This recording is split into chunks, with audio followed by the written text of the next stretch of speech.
Alors vous avez dans vos dossiers les pages jaunes. Voilà, là vous avez le plan et les textes. Voilà. Et je vous donnerai après, enfin on vous donnera, les animateurs des tables donneront la totalité de l'exposé. Alors je commence par lire avec vous un des textes que j'ai placé, là le texte 2, un texte de Nietzsche,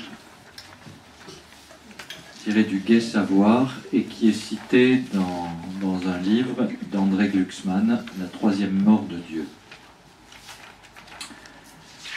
Il dit ceci: l'insensé.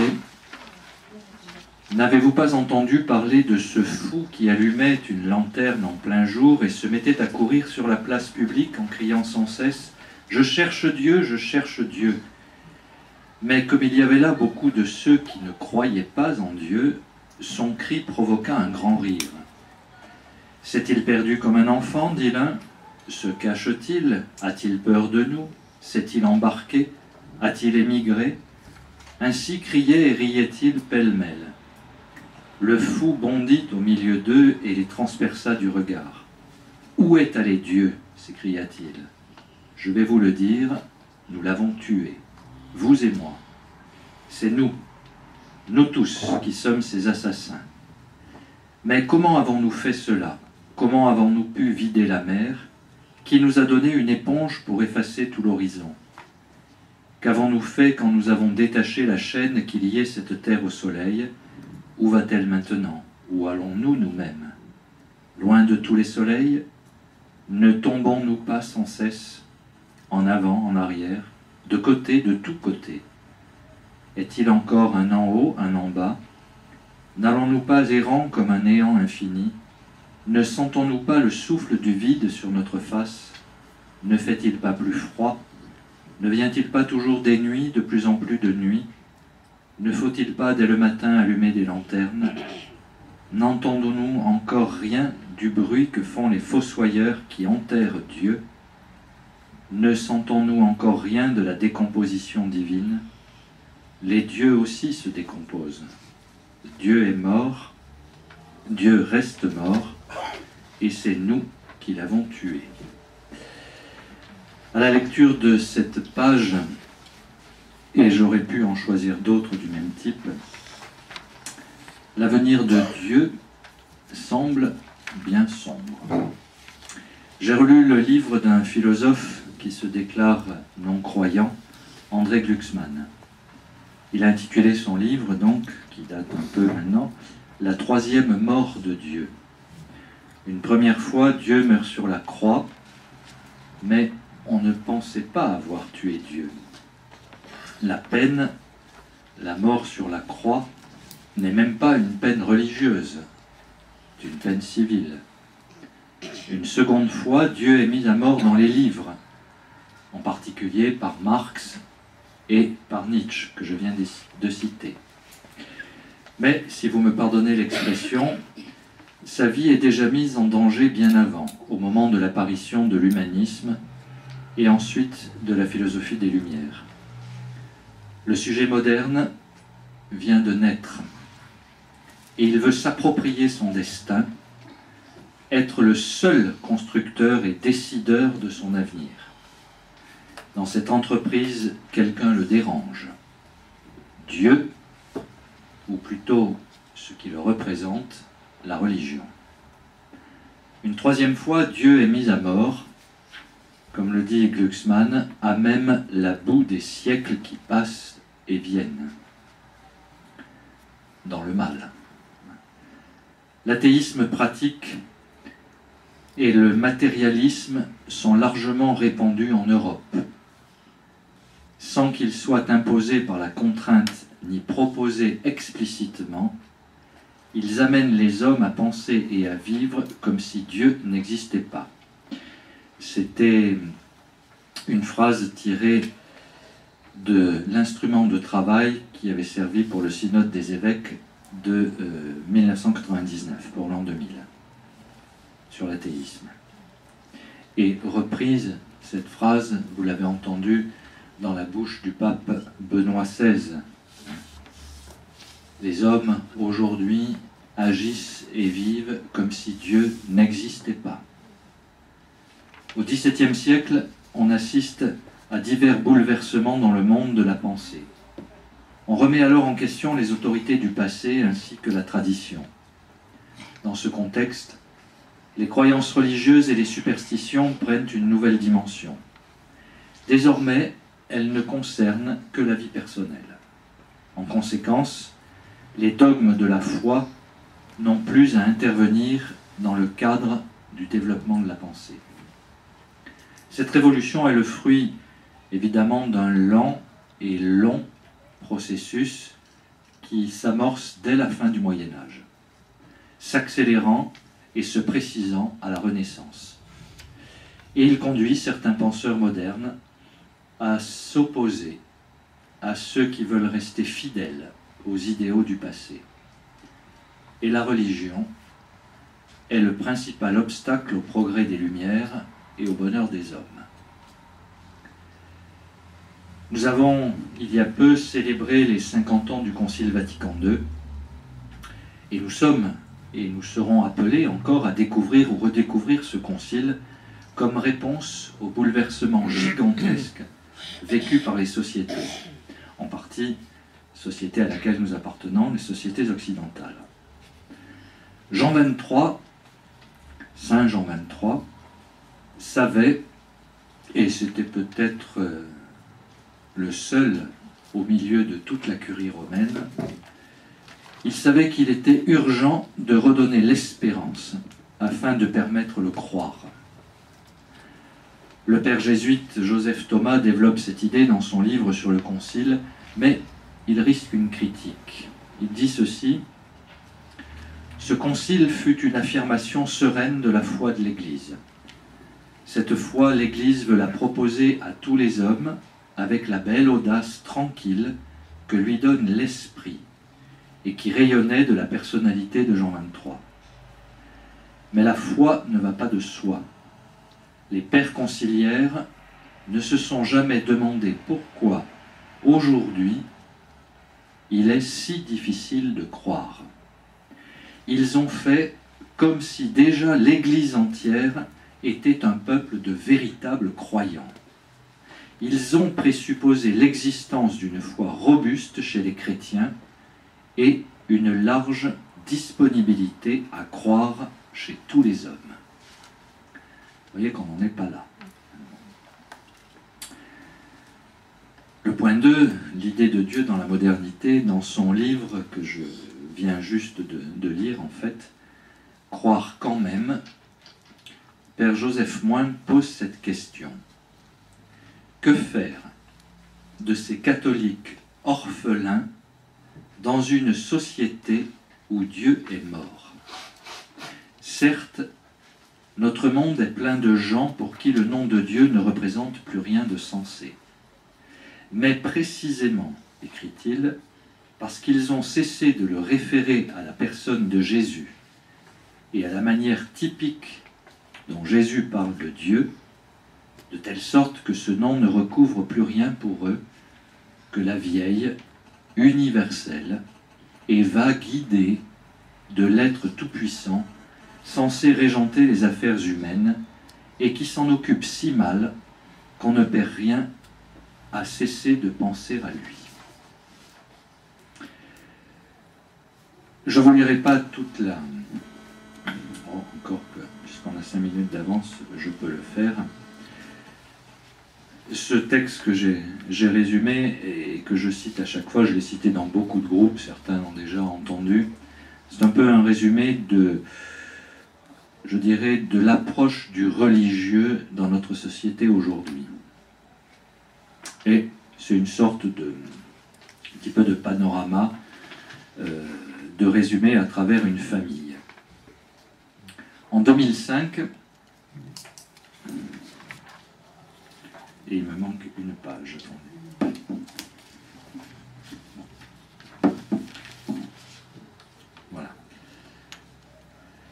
Pierre et Colette Durand vivent, on va dire, à Nice. Pierre est né en 1931, il avait 14 ans à la fin de la Deuxième Guerre mondiale. Cela l'a beaucoup marqué, il est devenu médecin. Et après des études à Montpellier, il exerce maintenant, disons à Nice, où il rencontre Colette, qui est née en 1930 et qui a vécu jusqu'à sa rencontre avec Pierre sur le vignoble de famille dans la région. Baptisés, catéchisés tous les deux, ils se marient religieusement. En 1954, ils vont régulièrement à la messe. Colette fait même quelques lectures. Pierre a aidé et aide encore au développement d'un dispensaire au Cameroun. 3 enfants naîtront de leur union, Charles, Nathalie et Philippe. Tous les 3 seront baptisés, mais si Charles et Nathalie sont confirmés, Philippe n'ira pas plus loin que la première des communions, en 1972. Après 68 et les premières années après le concile, on ne sait plus trop où on en est. On préfère limiter la casse. En 2005, l'aîné Charles a hérité de la propriété de la famille. Il a divorcé 2 fois déjà et vit actuellement avec son ami. Il a eu 2 enfants avec sa deuxième épouse. Ils ont reçu le baptême. Ils ont fait leur communion.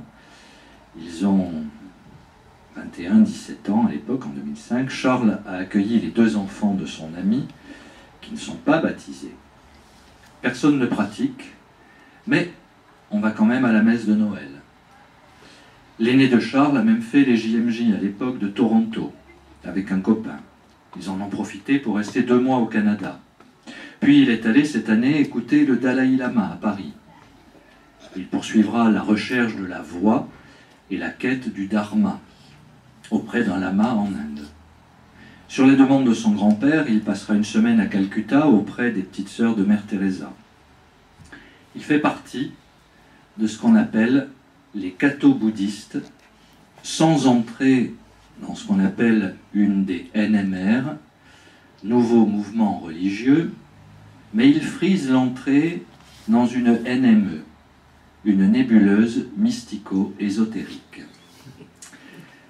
En approfondissant la synchronicité jungienne, il a trouvé un livre de Jung chez sa tante, il découvrira la communion des êtres, des choses et des événements au sein du grand tout cosmique, l'Onus Mundus, des alchimistes médiévaux, le brahman de l'hindouisme et le yin-yang du taoïsme.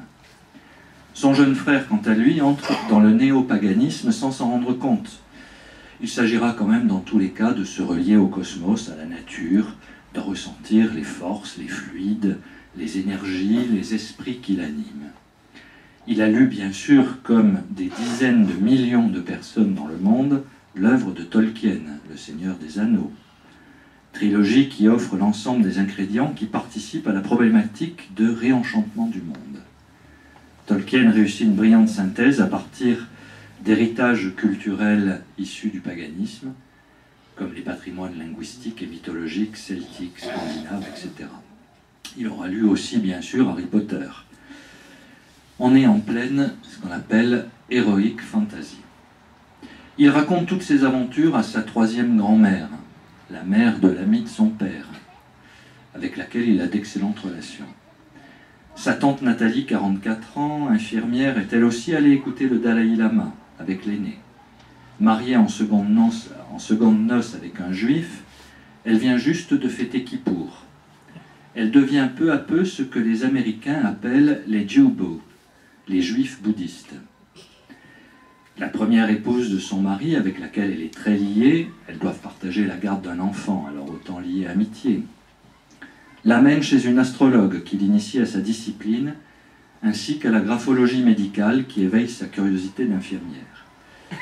Elle étudie alors les correspondances entre l'alphabet et les parties du corps, tout en dévorant les mystiques juifs. La première fois qu'elle assiste à un rituel tibétain, elle a l'impression de se retrouver dans une chaleureuse synagogue orientale. Aujourd'hui, elle récite le Bouddha de médecine, et le soir, elle accomplit sa méditation. Elle pratique bien le respect naturel pour son voisin, pour la planète, son propre corps, les autres religions et les entités invisibles. Les nouvelles manières de croire n'ont pas besoin d'une vérité qui hiérarchiserait toutes les autres. elles admettent l'incertitude. Elle est entrée dans ce qu'on appelle, aujourd'hui, une foi ou une pratique clignotante. Son deuxième fils vient cependant de lui annoncer qu'il demande à 14 ans le baptême. Il faudra qu'elle fasse appel à ses souvenirs de caté et qu'elle lise quelques livres pour l'accompagner. Elle commence donc par se jeter sur Maître Écart. Elle en parlera à son frère Philippe, qui est médecin célibataire à Paris. Évidemment, tout ça est résumé dans une histoire. Mais tous, vous avez entendu une partie de cette histoire, de ces pratiques clignotantes, et que la foi catholique ne va pas de soi aujourd'hui. On continue majoritairement de croire en Dieu, mais ce n'est plus le même. On passe d'un Dieu personnalisé, Père, Fils, Esprit, à un divin plus impersonnel, vu comme une force, une énergie.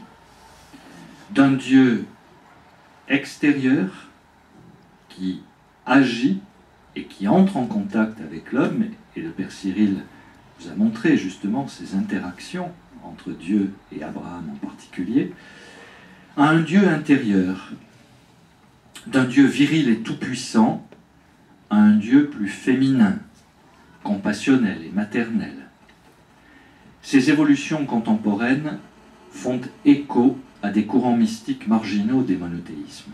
La Kabbale juive, qui revient en force, le soufisme musulman, la mystique rhénane, avec Maître Écart, mais aussi à des courants orientaux, qui insistent sur la vacuité, le caractère ineffable du divin, etc.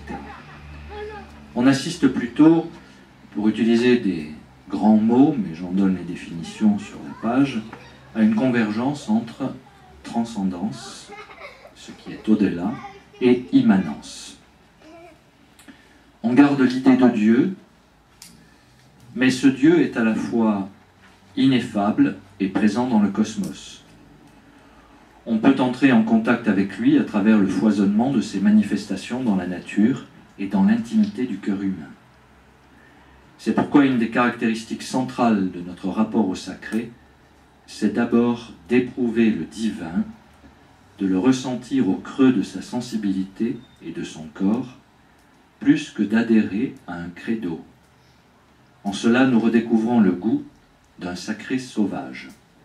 Ces deux dernières phrases sont résumées d'un livre qui date maintenant de Frédéric Lenoir, Les Métamorphoses de Dieu. Et on en vient à ce qui a été traité à l'IST dans une grande conférence l'année dernière sur la spiritualité sans Dieu, où on l'évacue.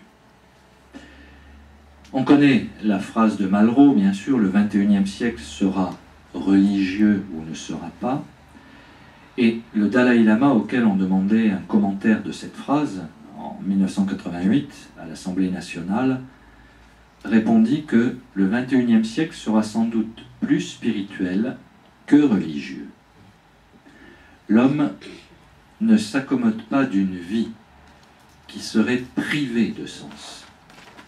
Il pose, alors comme nous le faisons, je pense aussi, la question que Albert Camus résumait ainsi: savoir si la vie mérite ou non d'être vécue. Être spirituel, c'est chercher le sens global de la vie, de l'existence, et pas seulement de telle action ponctuelle. Pour citer quelqu'un qui est passé d'un matérialisme pur et dur à une spiritualité de l'islam, c'est Roger Garaudy, je dirais que la spiritualité constitue en reprenant ces mots, une certaine qualité, une certaine densité, une intensité de cette vie. C'est en quelque sorte une réalité qui se prolonge dans l'histoire de tous les hommes. Dans la mesure où, écrit-il, chacun de mes actes libérateurs et créateurs implique le postulat de la résurrection. J'évoquerai dans un instant ce que l'on appelle et ce que l'on regarde comme des indices de transcendance, c'est-à-dire des indices de Dieu. Il me semble essentiel dans ce que j'entends par spiritualité. Cependant, aujourd'hui, cela est une preuve de la nécessité de spiritualité dans notre monde, et ça aussi, vous l'avez entendu. Et c'est une richesse, je dirais que c'est presque une nouveauté dans notre société, où on regarde avec défiance là où les religions, quelles qu'elles soient, institutionnalisées, pas seulement le christianisme, mais également l'islam aussi, le judaïsme ou d'autres, on regarde avec une certaine défiance. Mais cela implique un vrai désir de spiritualité ou de vie spirituelle qui va se chercher dans ce que je définissais tout à l'heure dans l'histoire, dans différents mouvements. Mais ce n'est pas inintéressant.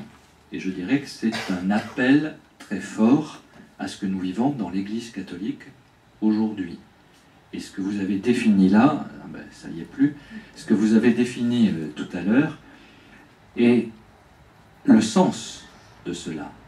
Comment affirmer le croire, comment transmettre cela aussi, comment transmettre donc ce visage du Christ comme Dieu, au-delà de tous les autres aspects. Donc il y a ces indices de Dieu et ce désir de vie spirituelle. Cependant, de nombreux auteurs qui se déclarent totalement athées, parfois agnostiques, font appel justement pour y répondre, et c'est là le défi et le combat que nous allons devoir mener. Ils font appel à une spiritualité sans Dieu. C'est ce que sous-entend un Luc Ferry dans ce qu'il appelle la divinisation de l'humain, ou mieux encore, dans ce qui a été un best-seller, André Comte-Sponville, pour lequel l'esprit de l'athéisme est une spiritualité sans Dieu. C'est, écrit-il, la partie la plus importante de son ouvrage, la vie spirituelle, qui n'est pas Dieu, ni la religion, ni l'athéisme. Il fait appel au philosophe Schopenhauer qui définit l'homme comme un animal métaphysique et donc spirituel. Nous sommes, dit-il, des êtres finis, ouverts sur l'infini, et je suis d'accord, des êtres éphémères, ouverts sur l'éternité, des êtres relatifs, ouverts sur l'absolu, mais il dit, cette ouverture, c'est l'esprit même. Donc, sans Dieu.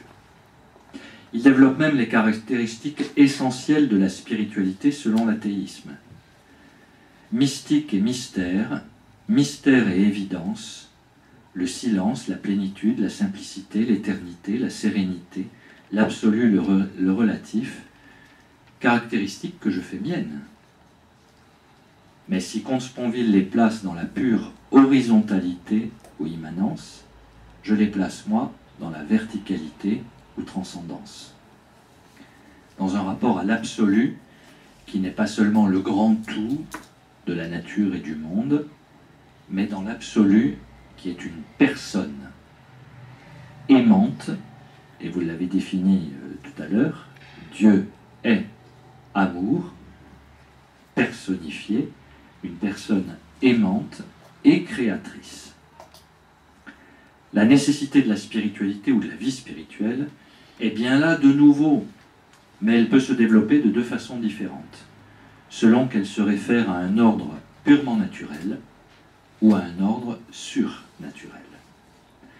Dans ce que je suis, comme chrétien, comme prêtre, j'accepte la dépendance comme condition d'exercice de ma vie spirituelle librement vécue, et non l'indépendance encore trop attachée à l'individualisme.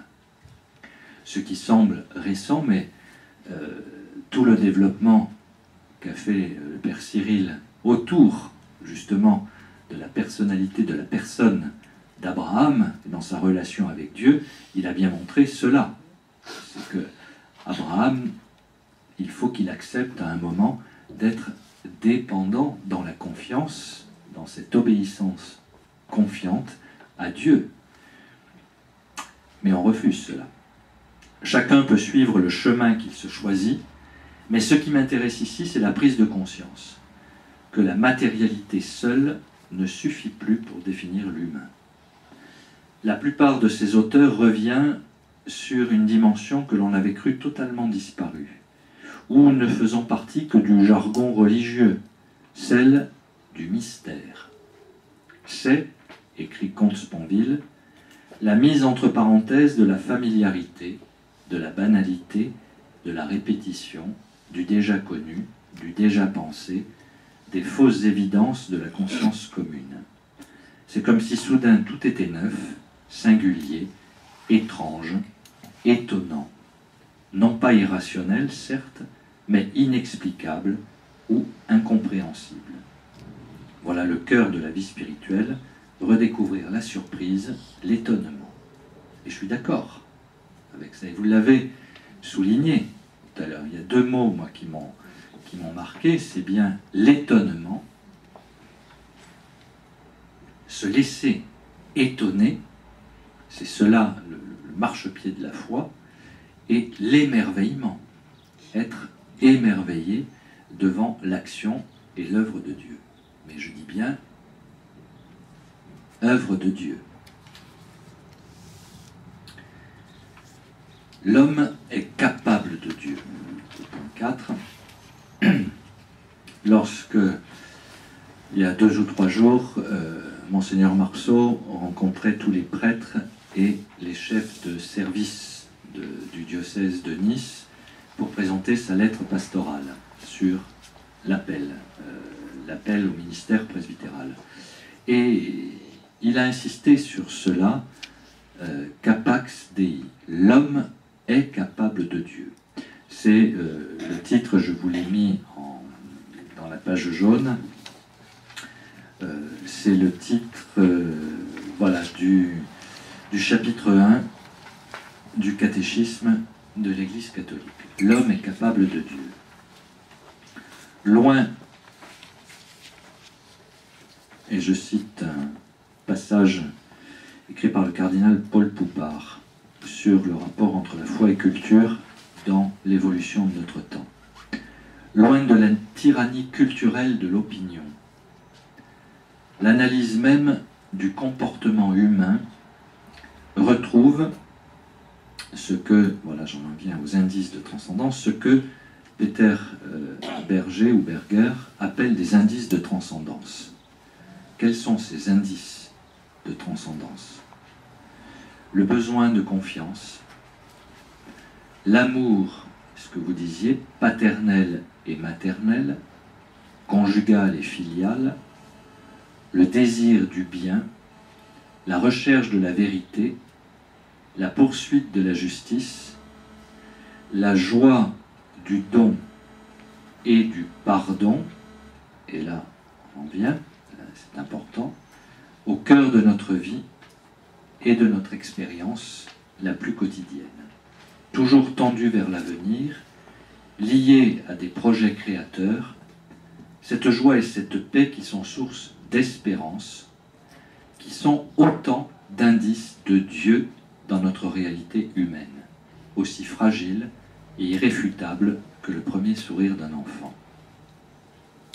Je vous cite quand même 2-3 passages justement du catéchisme de l'Église catholique. Le désir de Dieu est inscrit dans le cœur de l'homme. Il est inscrit dans le cœur de l'homme. Car l'homme est créé par Dieu et pour Dieu. Il ne cesse d'attirer l'homme vers lui, et ce n'est qu'en Dieu que l'homme trouvera la vérité et le bonheur qu'il ne cesse de chercher.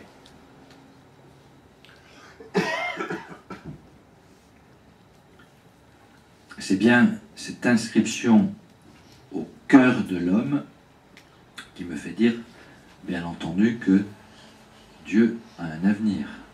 Ça, c'est clair. Mais dans ce que je vous disais auparavant, dans tout le développement, on veut nous faire croire le contraire.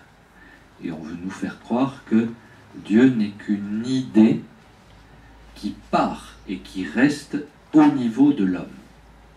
Non. Non. Le désir même de Dieu est inscrit dans le cœur de l'homme. De multiples manières, dans leur histoire et jusqu'à aujourd'hui, les hommes ont donné expression à leur quête de Dieu par leur croyance, leur comportement religieux, dès que l'homme a eu une conscience. Dès qu'il a eu une conscience, il y a, et ça toutes les recherches le montrent, le désir de Dieu, et donc de le manifester. C'est bien inscrit. Prière, et ce que Cyril évoquait, sacrifice, holocauste, culte divers, méditation, etc. Malgré les ambiguïtés qu'elles peuvent comporter, ces formes d'expression sont si universelles que l'on peut appeler l'homme un être religieux, l'homo religiosus. Le processus de sécularisation qui ébranle encore le monde moderne ne peut aller sans graves conséquences. S'il est vrai, selon l'expression du sociologue américain que je viens de citer, Peter Berger, que la religion représente une immense projection de significations humaines dans l'immensité vide de l'univers. La sécularisation est le processus qui soustrait progressivement à la religion tous les secteurs de la vie sociale et culturelle, des arts à la philosophie, du droit à la science, de l'éducation au pouvoir, les uns et les autres se développant selon des processus autonomes, et non plus en référence à l'unique, à Dieu. On essaie de couper, de sectionner ce rapport, cette référence dans tous les processus qui gèrent quelque part la vie humaine. L'univers sacré est désacralisé. Le lien qui réunissait l'homme, créature, à la nature, création, et à Dieu, créateur, est, semble-t-il, rompu. L'homme est un Dieu tombé qui se souvient des cieux, disait le poète. Pour le moderne technicien devenu amnésique, c'est une alliance, et on parlera de l'alliance, et Cyril a terminé justement son exposé sur l'alliance. C'est une alliance qui semble rompue. Cette alliance dont l'arc-en-ciel dans la nuée était le signe et le symbole cosmique. Et l'incarnation, la réalisation historique où le Dieu fait homme du credo appelle l'homme à devenir Dieu, selon l'affirmation inlassablement répétée des pères de l'Église. Car le sacré de pacotille, par médias interposés, ne peut longtemps combler le vide que ressent l'homme dans ses profondeurs.